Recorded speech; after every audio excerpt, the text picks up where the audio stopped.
I'd like to first go ahead and reflect on my opponent's claim of the constitutionality of the extension based on the Supreme Court case.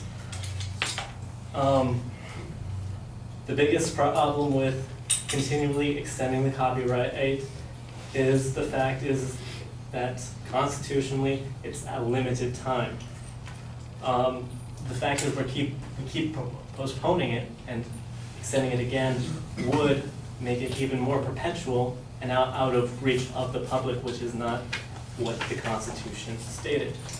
According to the definition by Congress, the congressional interpretation of copyright, the enactment of copyright legislation by Congress under the terms of the Constitution is not based on any natural right that the author has in his writing, but upon the ground that the welfare of the public will be served and promoted by securing the authors for limited periods of exclusive rights to their writings.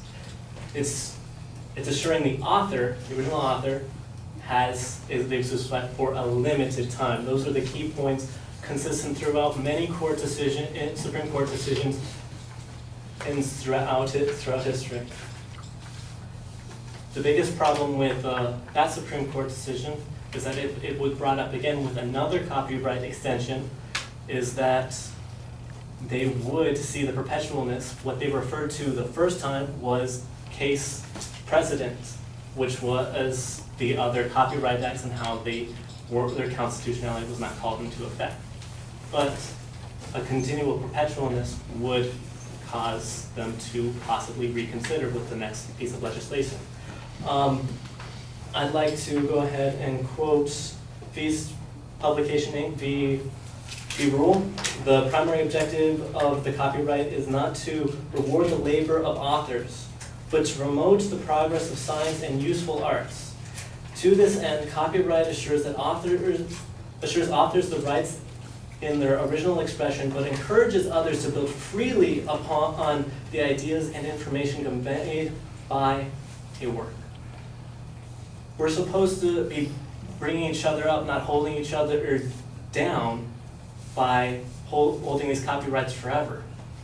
A corporate elitist is not what the American dream of what the Constitution, of what our founding fathers were looking for in this country.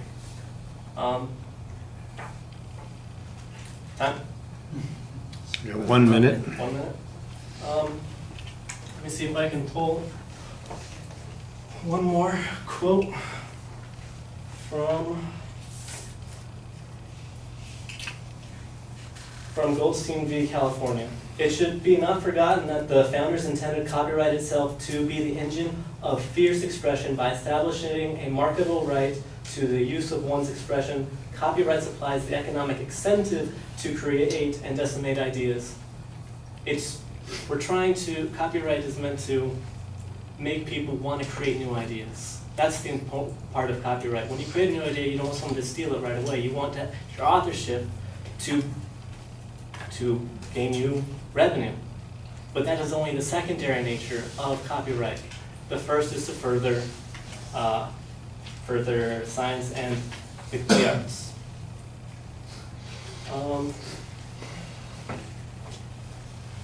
The Mays v. Steen, the economic philosophy behind the Constitution clause is the conviction that the encouragement of the individual effort by personal gain is the best way to advance the public welfare through the talents of authors and inventors.